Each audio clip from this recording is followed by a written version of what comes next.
We'll get started. Please continue enjoying your lunch, and do remember, after last week, to put your cell phone on vibrate or buzz, but not constant ring.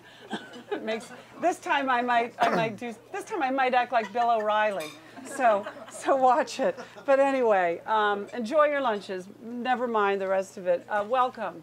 I thought it was very funny. We planned this. You may not know this because your assistant Bobby and I have been working on a date for this lunch for probably 3 or 4 months. And when we booked this date, I lamented, "Oh, but it's all going to be over with by then." Ha ha ha ha. Not so. I'm curious, given that trends are what you do and polling, what is the term you use to describe when a trend is over? Do you use that very popular phrase that kids use, jump the shark, or do you use behind the curve, or dead, or over? What do you use? Now, I don't think we, whether or not things have passed or, I don't think we've got a special term of art. You don't have a special term? We don't have a special term of art for something being old hat, but I think that, part of what we learn is that, there is a difference between fads and trends. And a lot of the trends really take 5 or 10 years to develop. Yeah. And they usually kind of take 5 or 10 years to really play themselves out. Well, I have a particular one in mind based on television last night, and that was American Idol. And I imagine part of what you track is entertainment. Is American Idol over?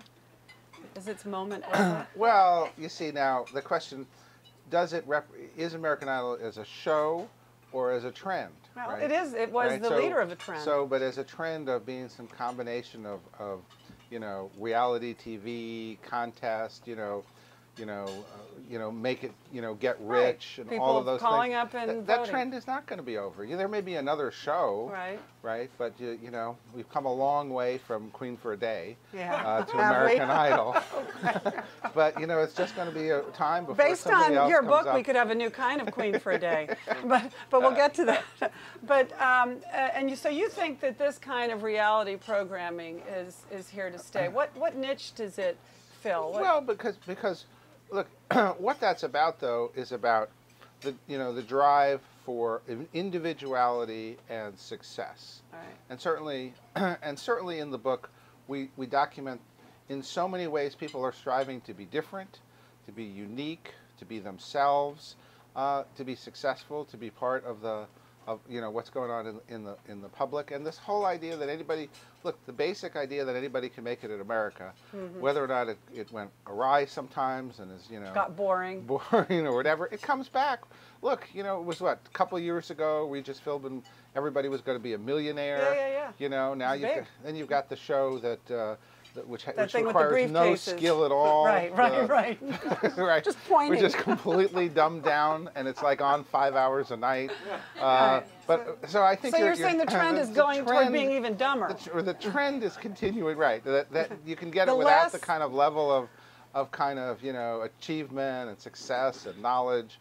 But I obviously I just think these things come around. But I don't think that basic trend is going to go away at all. And another reason probably is because the networks make so much money on it. Well, but also everybody gets to vote with their cell phone. Yeah. People when are we going to get to do it with presidential elections and city council elections and every other kind of election? Do you see that on the horizon? No. No? Why? No, well, because there's so much complexity. Right now we're just updating our systems so that they're accurate and good when you go to a place to vote. Right? You're more likely. The Oregon system of vote by mail has actually proved very convenient. There are sometimes internet options in some of these things. But you've got so much. I think people are realizing that in a lot of these heated political situations that you really do need to have kind of a check on who's voting. On who's voting? Yeah, well, that's true. Before we get into all that, though, I'm really curious. One thing that was not easy to find out about you was your background. And I'm curious, how does one become a trend spotter and a pollster? I mean, where did this enter your life? At what stage? Were you in school polling all your friends in 8th grade? I was. That's You actually were? how I started, yeah. Where was this? I must say, some people, when they hear that I'm an upholsterer, say, really, what kind of couches do you do? But that's not the first time you've used that line. So, no, but it's true. When people, actually, I have my very first poem when I was around age 13. And I was watching a program that CBS had on basically racism in America. And they did a poll of Americans, see what their attitudes were. And so then I polled my high school faculty. Where was this? In Riverdale, New York, at the Horace Mann School. Polled my faculty. They, of course, were much more liberal, I think, and accepting, and on the vanguard than the rest of America, and they were more knowledgeable. And then I liked so much the idea, actually, that you could send out a questionnaire and find out what people are thinking, that I really continued to do that. I got into trouble. I was almost fired as editor of the newspaper because I also did a poll of the student body, and 30% had smoked marijuana, and I published it in the newspaper. That's Now, cool. at the time, 30% was considered a high figure, and the trustees went hysterical. How could I do that? And continued doing that at Harvard when I polled things like the housing system. I always used polls to find out things that people didn't know that was staring them Do in you the do face. this at home? Polling at home? Yeah, No, can you no. help yourself? I mean, do you get your No, wife and your you kids know. together and find out what the trends are? Family Feud is not my favorite show. I think that, but I think that you got to realize being a pollster is like being a detective in the sense that you get to ask people a limited number of questions, Right. and then you kind of find out what they're thinking based on the limited number of questions. And some of the most interesting experiences have really been around the world in in languages. I go back. Even worked in Israel in '81 in what we used to call the Dead Sea Polls for Menachem Begin. So a lot of the stuff has been so interesting in polling around the world. Particularly, I've been doing it 30 years. 20 years ago, most leaders didn't really have a tool to understand what people were thinking and what their own people were thinking. Yeah. And Who so- changed all that? Who? I mean, technology over time. Yeah, changed but that. who put polling on the map? Well, really, Gallup put polling. But on for the map. candidates? For candidates, Kennedy in 1960. Although I have something going back to the favorable ratings of FDR, and so the basic ratings. Polling was always done door to door, right? And and in foreign countries now it's still done door to door, and then we transitioned it to telephone, and now it's transitioning to internet.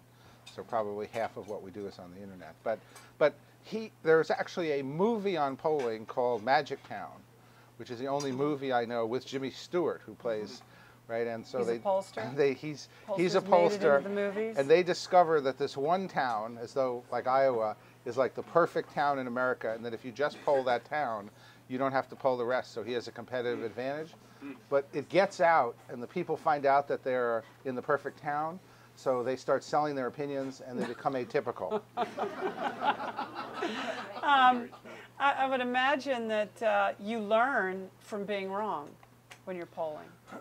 That when you think you found something out and it turns out not to be what you thought it was, that is a learning curve that helps you poll better, right? Well, I always say if the research and the reality don't match, it's the research that's wrong. Okay, that there are a lot of, and I try to design research then that is more accurate because you can get or drive the answer to a question. That's very different than having an opinion on where you think the public, where you think the public is. And so, I've had some famous, fights about that. I remember one time the Washington Post asked me to do their polling in Nicaragua, and I said, look, you can't poll in Nicaragua because when you go to the door, they think that you're going to, they think, this was at the time with the Sandinistas, they think you're going to shoot them, right? And so there is no legitimate polling without personal freedom, and it doesn't work without personal freedom. So they did it anyway, right? And they said Ortega, at that time, Ortega's, I think he won now, but they said Ortega was going to win by 17 points, and of course he lost that election. And I called him. I was polling in Greece at the time, and I said, I'm over in Greece. He said, well, we're over here at the Washington Post. We're in Siberia having broadcast this ridiculous polling. But you have to have personal freedom. There are limits to polling because there's so much popular polling going on, and a lot of it's not accurate. Polling in the pre-Soviet Union was also